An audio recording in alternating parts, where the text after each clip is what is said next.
So I have a big four of law firm technology that I think every firm should be using, including solo. If you're not billing by the hour, it actually becomes more important to track, doesn't it? Now you're making more money, but there's still this allergy to tracking. If you had one big idea that you wanted to leave people with? My big thing with all of this is Law firm success strategies will begin after a brief word from today's sponsor, Answering Legal. Visit answeringlegal.com to learn more about our virtual receptionist team. I heard horror stories of how practices handled their calls and it didn't seem efficient. I chose Answering Legal right when I started my practice. It was one of the best decisions regarding the Harrison firm. Answering Legal allows me to spend more time with my children, my husband. I don't have to worry about losing clients or calls because I know that they're there to pick up the phone when I'm not. The Harrison firm would not be as successful as it is without Answering Legal.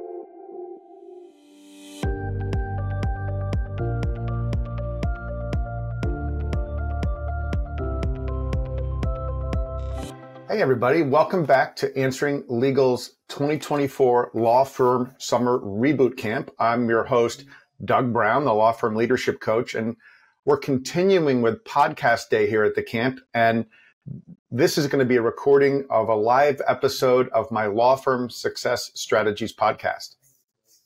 We created this show to address the unexpected challenges that we lawyers face when we step into leadership and business roles.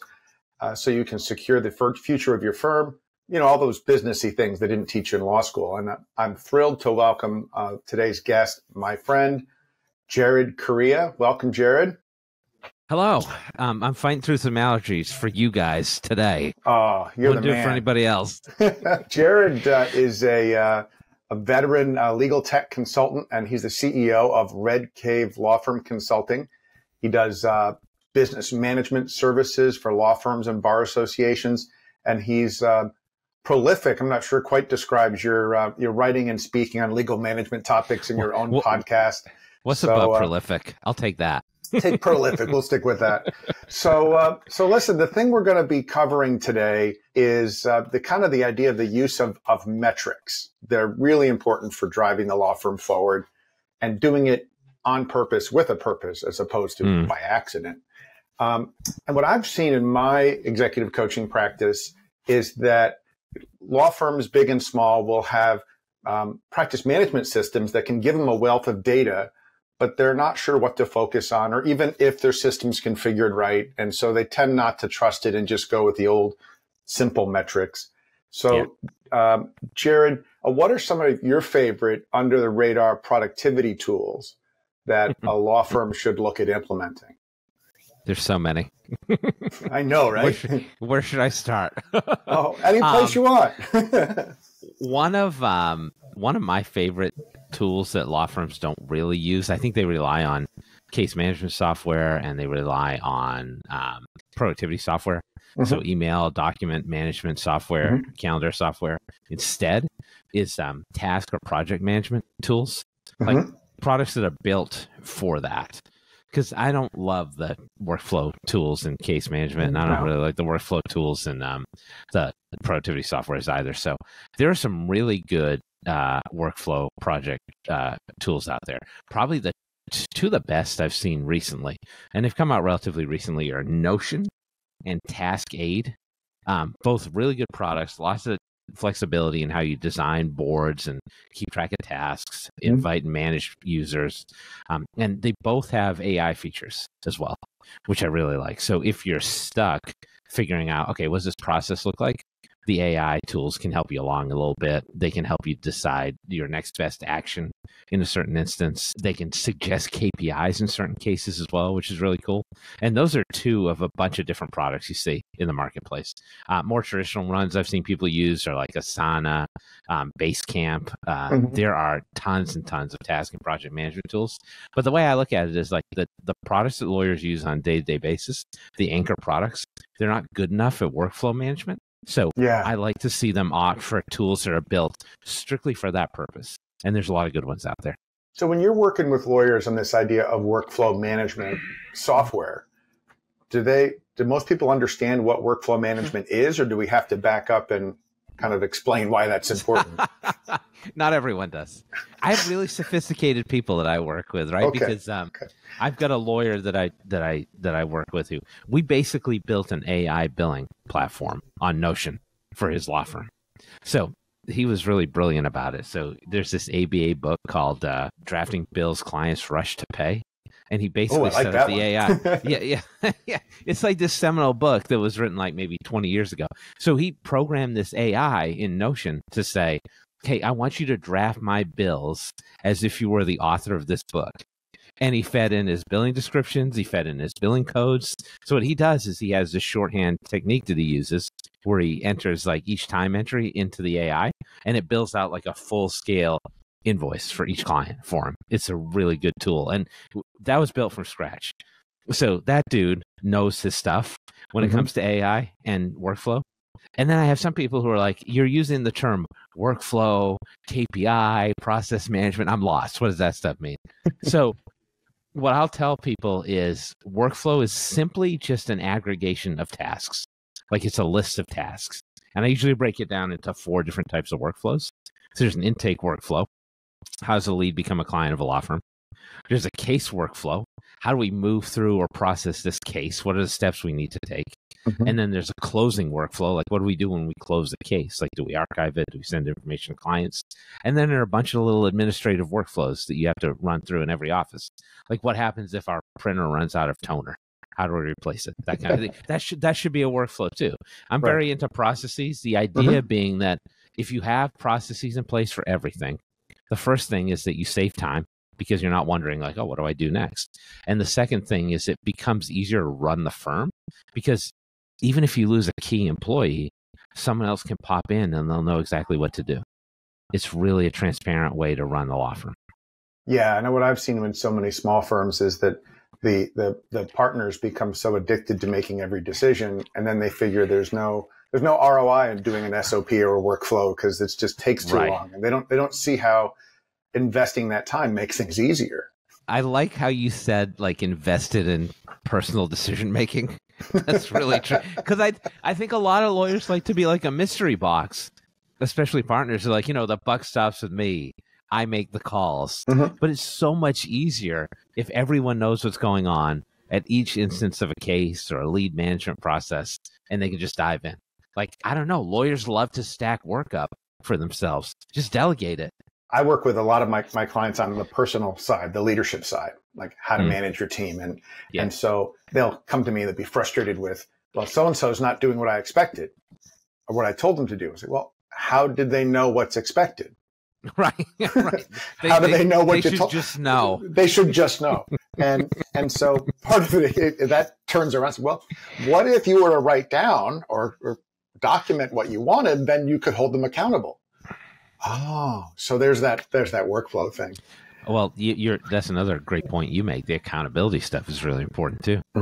Because if you don't have, we'll get to the KPI stuff, I'm sure, but if you don't have metrics by which you're judging somebody's performance, everything becomes qualitative. So I can't go up to my staff person and be like, I don't like the way you're doing things. What am I going to say if I'm the associate attorney? I don't like the way you're doing things.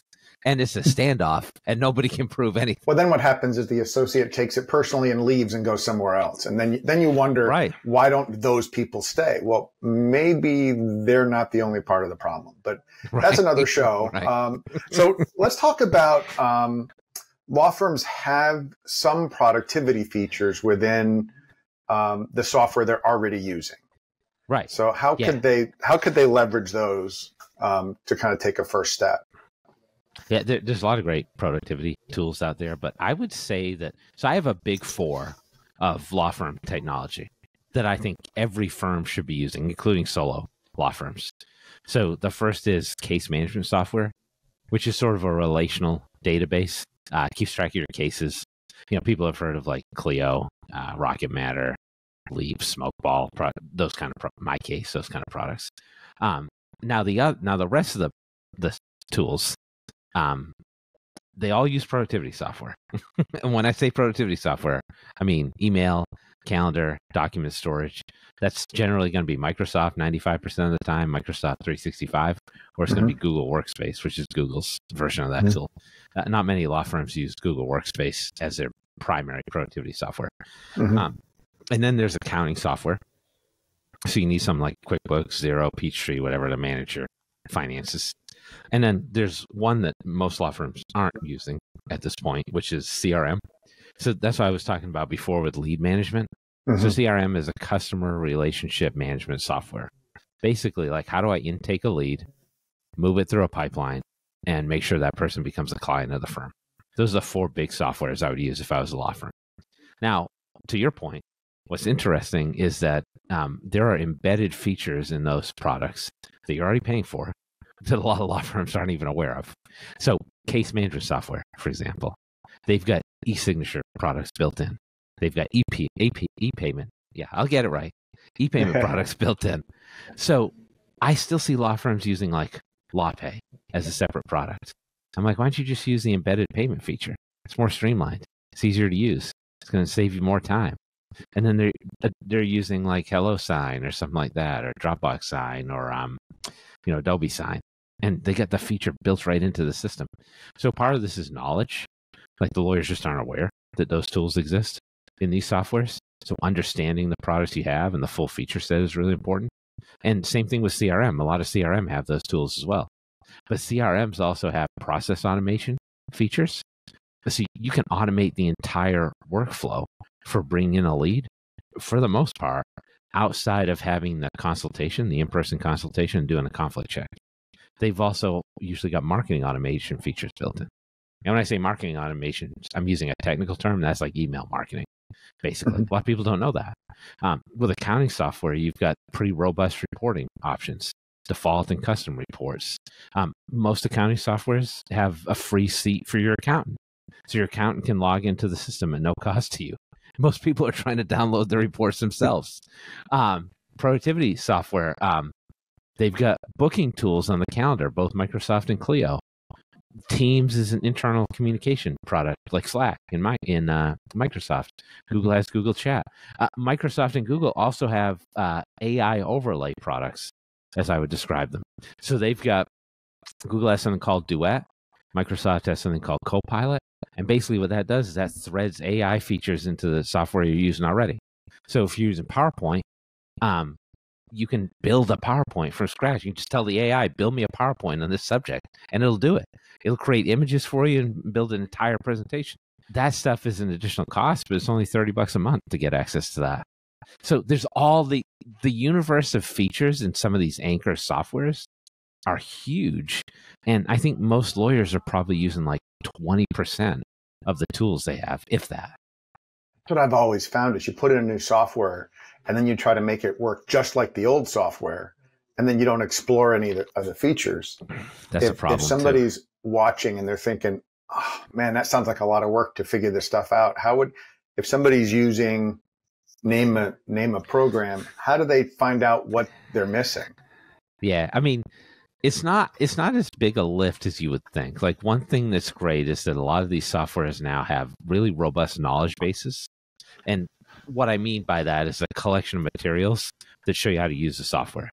So videos, written materials, instruction manuals, all kinds of, and you can find everything on here, especially if it's a big company like Clio, Microsoft, Google, companies like that. They got massive knowledge bases.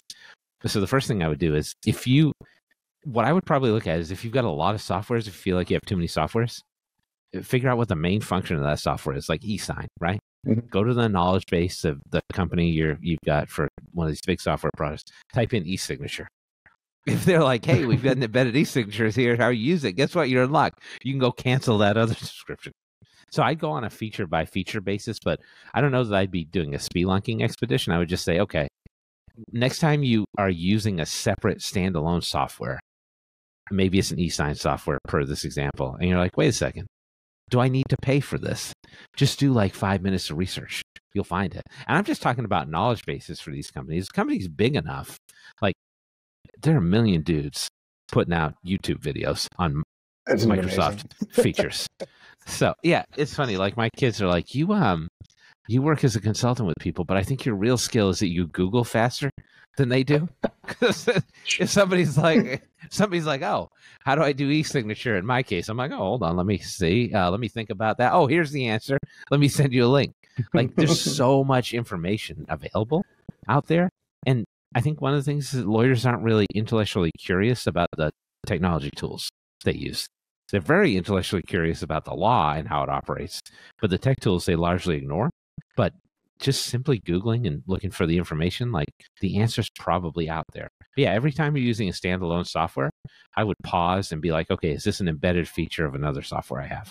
That's a great point. And it's not something the lawyer has to figure out. If they can appoint somebody in their office to do it and come with ideas. So let's move to metrics. What kind of, if we're talking about productivity, trying to get more out of people without burning them out, what kind of productivity reporting should and what kind of things should firms be measuring? Doug, I do love metrics. I know. Hit me right in the heart here. I will tell you, I have done a bunch of analytics presentations for lawyers. And I remember I was doing a keynote speech for the Vermont Bar one time, and I started talking about analytics, and everybody started leaving the room. And I was like, who wants to talk about the cloud? And everybody came back in. So lawyers don't really love math, let's say. No. We don't. That's why we became lawyers. We don't do math. Right. But these are like relatively basic statistics. And as we'll talk about, they're like reports in system. So probably the most important metric for productivity is something called utilization rate. And what utilization rate is it's a KPI, which is a key performance indicator, which is just a single number that defines something important about your law firm. I'm defining that broadly because there's a lot of different ways you can put that out there. Sure. So what a utilization rate is let's say you have the capacity to work 10 hours a day. The question is how much of that is billable time? Because the smaller the firm gets, the more administrative stuff you're going to have to do, and you get taken away from that. So if you work if you bill 6 out of every 10 hours, you're in the office or outside the office, but available to work, you have a 60% utilization rate. That's pretty good. The small firms, they're down around like 35% for utilization rate. So that means you have 6.5 hours a day that you could be billing where you're not billing. So to me, like a lot of the KPI stuff is let's figure out a baseline. Like where are you at now? And then we want to set a goal of how you improve. So if your utilization rate is 3.5 hours or 35%, how do you get it up to 40%? How do you get it up to 45%? How do you do that for your team? And this is a great statistic because you could track it on a team-wide basis, but you could also track it on an individual basis. And as you talked about, this is partly about accountability too. So I have found that like when people know these numbers, they actually have a goal to strive toward, and they do bill more time. So that's probably the most important one, because the way I look at it is if you can increase your caseload volume, you'll just make more money. And this is probably the easiest way to do it. So utilization rate is something you absolutely have to be looking at as a law firm. And what's great is that a lot of that is trackable in existing software. Now, the key is like, if you're a personal injury firm, for example, you can't just be like, oh, I can't track that because I can't track my time. Of course you can. You're not billing the time, but you can track the time you actually work versus how many hours you have in a day. I love that. And you touched on something that I think is important. If you're not billing by the hour, it doesn't mean it actually becomes more important to track, doesn't it? Because now you're making more money, but there's still this allergy to tracking. Yeah, I think you're right in that you will make more money because, these law firms, they're not focused on pushing product in a way that a factory would be focused on pushing product. And even if you're a PI firm, the more quote unquote billable work, or the more work hours you get in, the more cases you're going to push to settlement, the more cases you're going to push to trial. And that's real money for you as a law firm owner.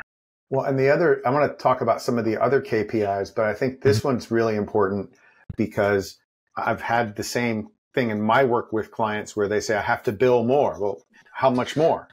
As much as possible. Like, well, that's not a metric. Right. That's not a metric. Right. When I said, so how much did you bill? Long story short, how much did you bill last year? Okay, what's your hourly rate? So, all right. So if you billed 20 hours a week, you would meet last year's goal. Why don't you just set that as a goal? Set that last year's performance. So we did that. And all of a sudden he's billing 25 and he's thrilled because he's got a number, and it's very, very simple. So the next year he said, now I'm going to make 25 the goal. He was miserable because he couldn't really get to the 25 all the time. I said, so reset it at 20 and then beat it. But having that number is critically important for motivation as well as for management. And then when you're talking to an associate about his or her utilization rate and billable hours, you're not saying work more hours. You're saying work more effectively. Yeah. That's a really good point as well. And then I think you also make a good point about this notion of a stretch goal, which I talk about with firms all the time. Like, let's set a crazy goal. And like, if you don't hit it, it's cool. But like, if you didn't set it, like 25 is the number, right? Maybe 25 is actually impossible for you to hit. But if you're striving for 25, it's more likely you get to 22 instead of 20. So I think that's an important way to look at it too. And so much of it depends on how that person's wired, because this client example, that didn't work for how he was wired. Yeah. Where other people would need that stretch goal and be okay if they came up short. Yeah, and that's a good point you make, because I think what I also do with firms, and we can talk about this as well, is like sometimes we'll just design specific KPIs for that firm. Or I'll take KPIs that exist in other industries and apply it to legal. And that's another viable way to do this as well. But yeah, this is not an out-of-the-box thing, if anybody's thinking that. Like, yeah, you can apply utilization rate in your firm, but there's a whole lot of other things you can do, which you can invent that work specifically for your law firm. What are some of the other ones you think are most effective to drive profitability? So I think law firms don't really focus on intake-related KPIs. And so I think there's a lot of process metrics that can be really useful there. This is kind of based on the notion of like lean methodology. So which comes from manufacturing and was really developed by like Toyota. So the idea is like, if I want to produce a Toyota vehicle, like I don't want to focus on how long does it take me to start that production process and end it. What I want to focus on is the component parts. So how long does it take me to fabricate a steering wheel and put it on? How long does it take me to fabricate a bumper and add it to the car? Because if I can reduce those parts, I can reduce the total time. So it allows you to focus. And you could apply the same principles like law firm intake. So if I'm looking at this notion of process metrics, what I want to know is, how long does it take me to get a lead who has just come into my system to schedule an appointment? How long does it take me to get from the appointment schedule to the consultation? How long does it take me to get to a viable consultation where I want to work with that client, to paying me, to signing an engagement agreement? And it's the same philosophy. If you can reduce those segments of time, you can generate more client leads that go through and become conversions. And then you're ramping up your work volume. And if you've got productivity metrics on the other side, you can accommodate that. But again, it's about establishing a baseline. Like most law firms don't do that. So if you have a sense of like, okay, it takes me this long to get through this component right now, then you can start to reduce it. And then there's all other kinds of KPIs that could flow through that as well. You've got client acquisition cost. Nobody tracks that. How much does it cost to get a client for the firm? What's the conversion rate? Like, how many of those people do I actually convert? Like, all this stuff spreads around. And we got a comment from Julie who says, people aren't parts, though. I get this a lot. Like, people are like, well, what about high touch? My clients really like to talk to me. They don't like to talk to you about scheduling an appointment. They don't want your secretary calling them back 8 different times to make an appointment with you. So the way I look at this is that process stuff, especially for like younger clients, and when I say younger, I mean like 50 and younger, right? Mm-hmm. They don't want to deal with that BS. Like they don't want to go back and forth to schedule an appointment. They just want to go to a link on your website, set up an appointment.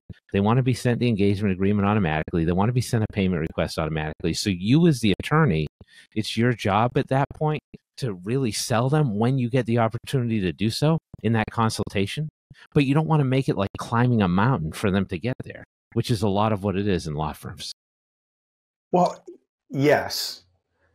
And when you have a system in place to care for the person, then you as the lawyer in the consultation are free to focus on the person and build the relationship instead of worrying about the logistics.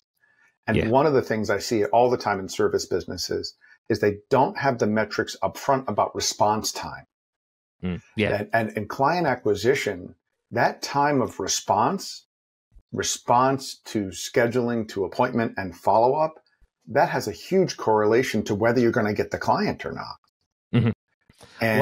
And little things matter. And you as the lawyer don't have to be the person to send the text message saying, thanks for coming in today.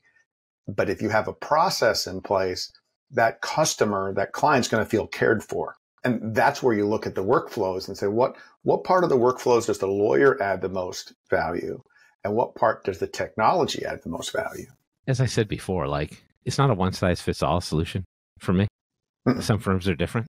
So whenever I work with law firms, I try to figure out, okay, like where are we implementing technology? Where are we implementing people? My desire is to implement technology as much as possible, especially for this rope kind of thing, because you're right. Legal consumers generally are impatient. So you have to get them through the pipeline. And I think people, when they think about technology, they think it's all impersonal, right? So in addition to doing the consulting, I had a software company I started and sold, and we did intake work. And, it's surprising at a technology. Like if I was intaking a client and I simply make the first question, like, why did you reach out to us? So they can kind of get something off their chest. It's so much easier to get to a point where they're giving you contact information and booking an appointment. So I think there are a lot of ways to put this together, but I do think it's specific to the law firm.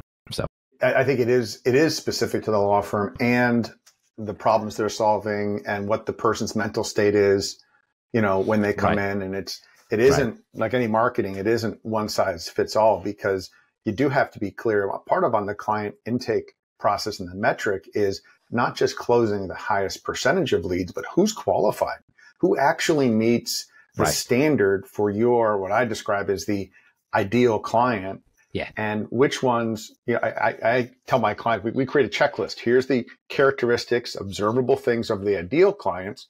And here's the red flags of the clients from hell. And so, you need your process to watch for that, so that somebody doesn't get all the way through the process to find out that, you are the fourth lawyer will have gone through, and they're the last person in the world you should ever be talking to. Or they need to jump to the head of the line because they're a perfect client. Yeah, you can move people through the system. The way I look at it is like, let's have a digital pathway to onboard clients where there is as most technology and as few people used as possible. But then you give people opt-outs if they want more. Right? Like I see this a lot with like family law firms, right? Mm-hmm. Let's say you got somebody who's an advocate for an elderly person contacting you. They may want to do as much digital stuff as possible. But let's say it's Granny who's contacting you. Like there is a pathway to opt out in any of these systems to be like, okay, I want to talk to a human, or I want to schedule an appointment by calling into your office. Like you can have outs for people too. And I think that's an important way to look at this as well. So just as a related thing, and back a little bit to workflows, when I talk about this stuff too, I hear that every client is different, so we can't possibly have a system because each client situation is unique. Yeah. How do you respond to that? Clearly, I have a bias towards technology and data, but I always think there's a quantitative answer for this stuff. I'll give you an example. So like, I've got an immigration firm I work with, And we drill down into, okay, how many different categories of representation are there in your firm? And I think we settled on like 7. There's 7 types of cases we take, right? And then there's like a catch-all, like somebody who has a general immigration issue. We don't know exactly what it is. And so we set up the intake process based on that. So we build an intake form and we say, hey, why are you contacting us? Can we get some contact information so we can reach back out to you if we need to? And then we have a list. Like, here are the different things we represent people on. Pick what yours is, or if you don't know, or if you have a separate question, select other, right? And so if somebody selects a specific immigration issue, we put them into like a 30-minute paid consultation, right? And if they're other, we'll do like a 10-minute consultation with an admin person so they can get a better idea of what it is. Because sometimes those people, I can't help, right? But sometimes those people can slot into one of those 7 types of representation options that are available. And if it's something totally outside of what the law firm does, maybe there's a criminal related issue and they don't do crimmigration work, then we've got referral sources on the other side where we can say, hey, we got this person that's not a fit for us, but we're going to send them to your way. I think it's all about planning and structure, frankly, and focusing on the main types of work that you do. There's always going to be edge cases that you have to catch, right? But that's why you have that catch-all option. So I think there are ways to plan for all of this personally. I was thinking that there might be some people listening who will think, well, all this is great, but I'm just too small for this kind of technology. Oh, sure. Yeah. It's not that expensive. because it's either too expensive or my clients care about getting, to me, it's the personal touch that matters. Yeah. And I think, you're the technologist. Conceptually, I get, well, it might even be more important for small firms because there's less of you to go around. Well, I think the thing is, like, if you want to get high touch, they'll get to you faster. Like, you can have that conversation quicker, which is really what everybody wants. It's like nobody's got an attention span to wait these days any longer. So if you wanted to experiment with building this out on the intake side, I would say build a script. Just draft an intake script. Do a basic one, like the initial intake, which is, okay, I got a lead. We know nothing about them. They've landed on our website. What basic information do we need to start a process with them? And it's usually tell us a little bit about what you need, contact information, and then selecting of a case type. And then sometimes it's scheduling. And sometimes it's scheduling plus a payment. Like, just build that out. Put that into a Word document. See what it looks like. And then if you have never used a CRM product before, there's usually 3 levels to these tools. So there are free ones that are okay, not great. Then there are paid ones at like the $50, $60 a month level per user. And those are like, okay, but they don't have automations, which is what really drives all of this. So I don't need a person. I move people through the process using the technology. And those are going to be about $200 per month per seat. So that's not crazy expensive if you just have like 2 seats. So if you want to try this out, see what it looks like, there's a great free product called Streak, which basically turns Gmail into a CRM. And you can try it at no cost. So when I tell people, like, you want to test something out, use a tool like that just to see what it's like, to see if you want to upgrade to a paid product. And if you want a standalone program, there's a product called Agile CRM, which is also free, but it's a standalone product with up to 10 users, and it will create like an intake process for you. It's not going to have all the bells and whistles. It's not going to do automations, not going to do marketing, email marketing for you, but it'll get you a basic sense of how our CRM works. And that's probably how I would dive into it if I was like a small firm. Doug, I love this stuff. I could talk about it all day. I know. And I know there are lawyers who don't like this. I know. One of the, I'm sitting here as we're talking, I'm looking at Julie's comment again. Yeah. And Julie's not a fan of this. no, but what one of the things, because I talk about this too, is how lawyers, foul up a perfectly good client potential because they show up and they're not prepared, they're not engaged, they're rushing, kind of to Julie's point. Yeah. And I think that a big fix for that is having systems. And when I talk about systems, it's just routines, right? Some of it might be automated. Some of it might be something a person can do. And part of that is to make sure you're not overscheduling, and that before you go into the client meeting, that you as a lawyer have made some time to read a document or a brief that somebody else has provided, so that you roll in knowing something about the case, as opposed to showing up, papers flying everywhere, hair on fire, sitting down. That's not, when people are talking to lawyers, they're in a state of fear, uncertainty, and doubt. So they need you to show up in a way that's confident and in control and not arrogant, but to build rapport. And so if you have the right systems in place so that your paralegal or your legal assistant is getting everything ready so that when you walk in, you've got a routine to do that, you're going to be in a much better place than not having to rush. And we all have had those clients where the prospects where the meeting doesn't seem to end. Like, I can't end the meeting because now they're trying to get free legal advice and I've got planes stacked up over Atlanta. and that's having a routine of how to extract yourself from a meeting.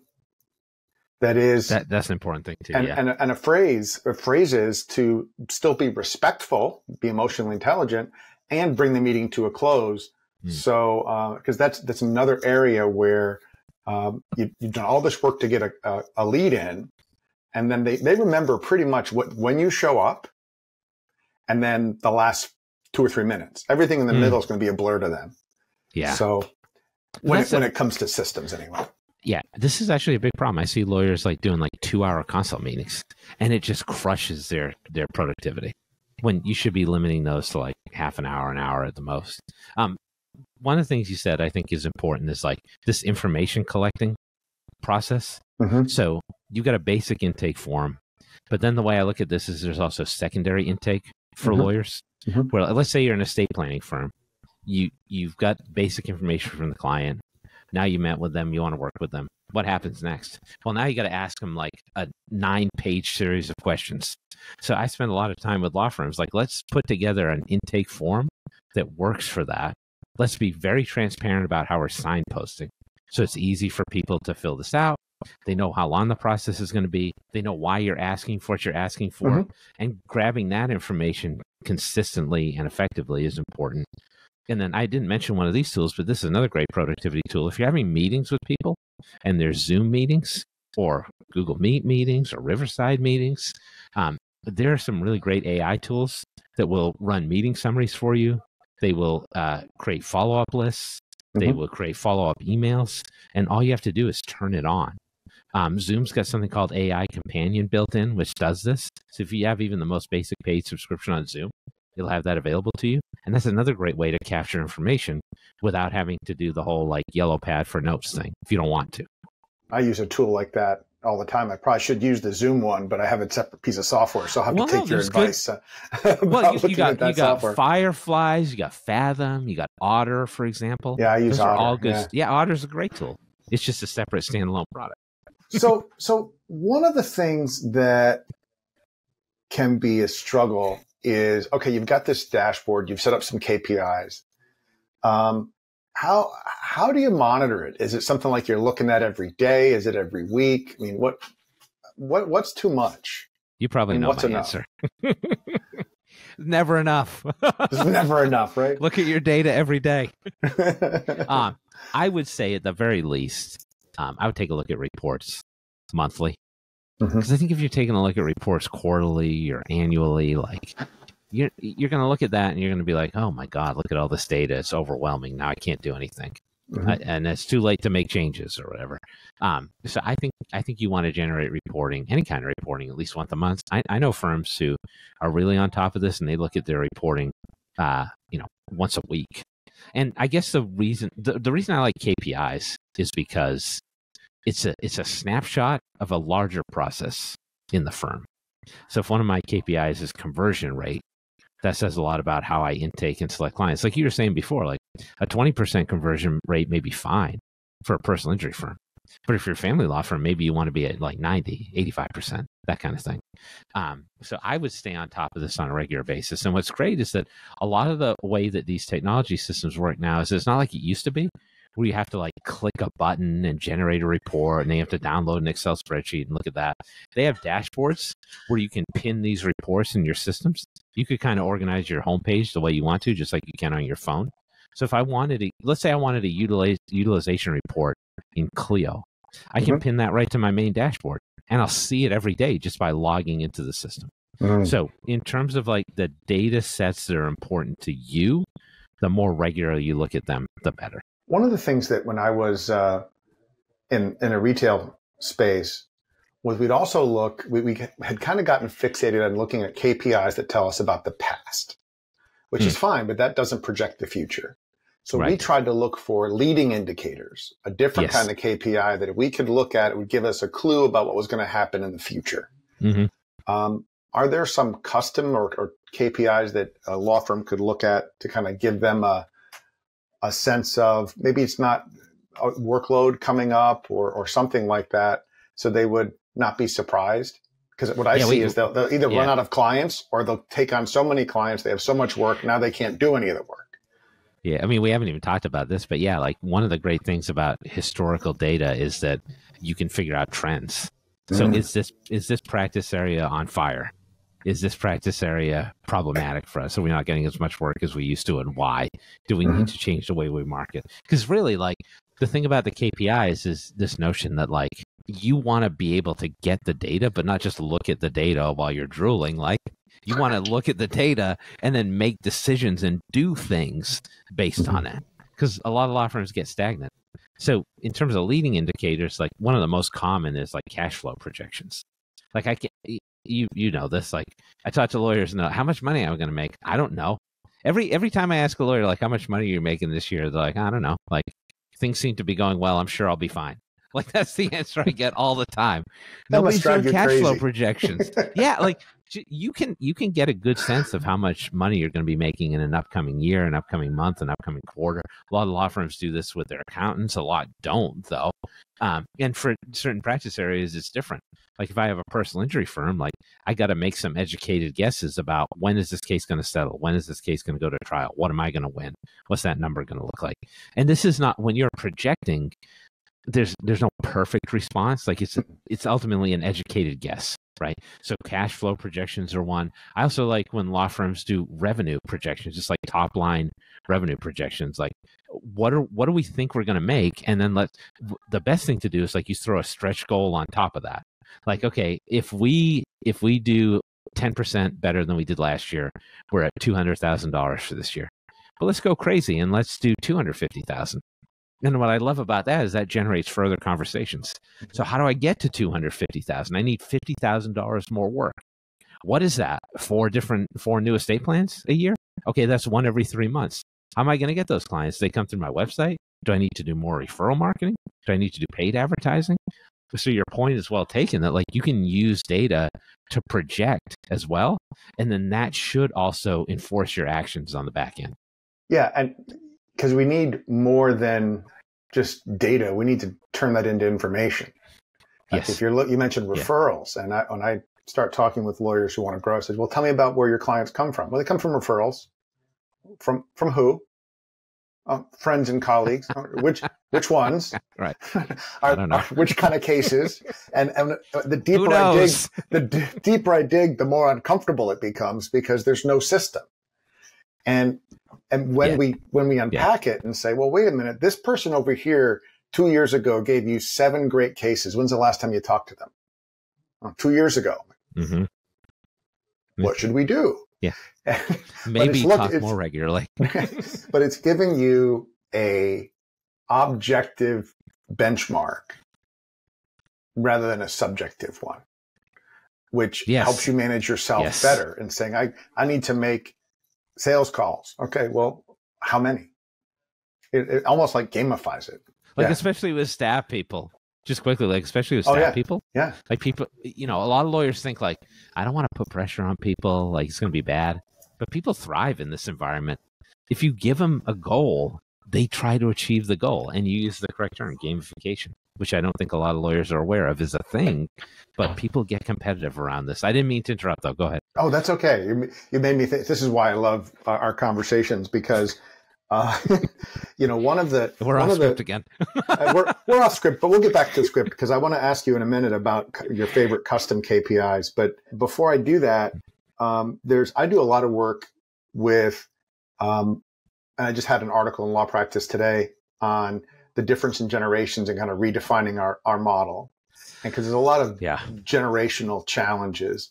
And one of the paradoxes, I don't know, is that the millennial and younger generations, they crave independence and autonomy and professional development, which a lot of the boomers and Xers are like, what? Doesn't compute. But they also need structure. They need to understand how you're keeping score. Because once they understand how you keep score, then they're free to use their autonomy and their creativity to demonstrate their win. So it's when we don't give them if you give them structure and then micromanage them, you're going to lose them. But if you help them understand how you keep score and how their activities can help them score points, they eat that up because that's how they're programmed. And metrics allow you to do that and then have a conversation that's not personal. Yeah, I mean, that's really well said. I don't want to add anything because I don't want to ruin it. So what are some of your favorite custom metrics that you found have been helpful, things that aren't right off the shelf? Yeah, I look at kind of DIY KPIs in a couple different ways. So I will help law firms build them based on the situation that the firm is in, or I'll borrow some from other industries that I like. So there's some really simple ones, right? So I had a personal injury firm I was working with, and they had a real problem getting stuff through the pipeline. Like there was always a lag with like the medical records collection, and they were always waiting to publish the demand letters and send them to the insurance companies. So I was like, look, here's your new goal. You're going to do one demand letter a week. Like no matter what, like I don't care, like no excuses. And they did that for like a year. And then that year they made more money in December than they made for the entire rest of the year combined because they cleaned out their pipeline. And that's barely even a KPI, right? I just got to do one a week. Now they've expanded. They're up to 3 a week. And sometimes I still get a text from this attorney on like a Friday night at 10. And he's like, just want to let you know, we got the demand letters out, like you said. But that kind of thing is useful. I had a firm that was looking to improve the way one of their associates was selling certain services. Right? They wanted to sell estate planning services, and they couldn't quite figure out how to do it. It wasn't working. So we said, okay, your metric associate is you're going to watch 1 hour of CLE programming every week on an estate planning topic. You're going to come into a team meeting and you're going to pitch that topic to us as if we were legal consumers, and we're going to grade you. And we'll give you a 70, we'll give you an 80, we'll give you a 90. And he just got really good at talking to legal consumers because it's a different thing as a lawyer. You're going to be too high level with stuff. So those are just a couple of examples. And then sometimes I'll borrow KPIs from other industries because, statistics, KPIs, data analytics are far more popular in non-legal industries. They use it in sports all the time. They use it in manufacturing all the time. They use it in finance all the time. So I had a firm that had about 50 lawyers, and there's this baseball statistic called WAR, which is wins over replacement. And the way that works is I take an average baseball player and I try to figure out how much better a specific player is than the average. So how many more wins do I get from signing a player like this? And a great baseball player like Shohei Ohtani, he's got a 30 WAR. Because if you sign somebody like that over the average outfielder, he's going to give you 30 more wins. So we created a statistic, really, where we said, okay, what's the average associate look like? And let's rank our associates with, revenue over replacement, productivity over replacement, that kind of thing. And so that gives them a baseline to hit. And then if they hit the baseline, we see how much further they can get than that. So that, and I mentioned some before, client acquisition cost. Law firms don't track that. Lots of technology companies and businesses track that. That's something that you could utilize in a law firm. So I think when you look at this, we've got some that are off the shelf, like utilization report, right? You go into your case management software, you click a button, you get the utilization report. But you can also build these KPIs on your own. and borrow KPIs from other industries that are more advanced with data analytics to use in a law firm. One of the things that I advocate for is getting rid of an annual review and having quarterly development conversations. Absolutely. And you can have a metrics for that person to help them achieve their development goals. And I remembered the thing that I wanted to say before. Awesome. And that was this mix between getting data up front and the human factor. So when we moved to South Carolina, we went and finally redid we had a real estate closing attorney. And I picked them in part because they also did other stuff. Yeah. And I knew we were going to have to do our estate plans after 20 years. So in we come to the closing, they know we're just buying a house. The young lawyer comes in, we just sign papers and off we go. Didn't make any effort to get to know us or anything else. Meanwhile, I'm thinking we're going to have to do our estates at some point, and that would have been a selling opportunity for him, because even just to say, hey, do you need anything else? Here's what we do, so forth. So fast forward, I finally get ready to do the estate plan. I call up the firm. I get a paralegal who then sends me, doesn't even recognize me as a client, former client of the firm, sends me a 14-page survey to fill out with all of my most intimate financial details. And I haven't even decided to hire them yet. Right. And 14-page intake. So I called the law firm about it and explained what I did, and they never called me back. So I get whatever. So they're lost. But what I really wanted as a client, so when you're thinking about data intake, it's not just getting everything up front, but being enough to draw me in. Ask me some questions, because I would have answered questions like, what are you primarily concerned about? What size are your asset? Because I wanted to know, how does the process work and how much does it cost? And then there would be a time for me to answer all those detailed questions. But you only get to ask questions in proportion to the amount of trust and relationship you've created. Yes. Yep. And so if you build this really robust intake process, you have to watch to make sure you're not getting drop-offs. And when I explained that to one of my estate planning clients, she was surprised. And I said, that's because you're an estate planner. You're not thinking like your clients, who, if they could do any other activity than talk to you about this, they would. It's very true. Let me talk about my ultimate demise with you for 40 minutes. I mean, frankly, anybody who goes to a lawyer, if they had any other option, they would do the other thing. And we're all busy being excited about our offices and our intake processes, and people who come to us don't want to be there. So you have to make them comfortable to begin with. Yeah, absolutely. That's great. And I just want to say, Tony, Moneyball, you're a law firm, in the comments. Yes, do it. Sorry, Doug. Go ahead. Yeah. I think that this is one of those things that I love this conversation, because we lawyers tend to dismiss disciplines that have worked in other practices or in business and say, well, we're law firms, we're different. Yeah. We're service businesses. So we can learn from businesses and to leverage technology.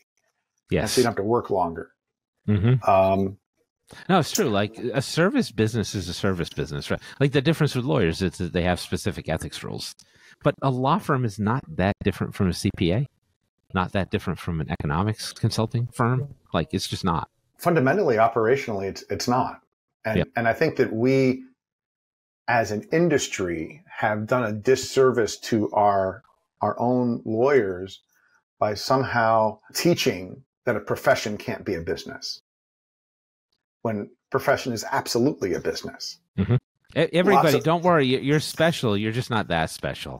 Well, we're special. Of course we're special. But you're still special. You're still a little special. But why not spend your effort on the thing that you're special at?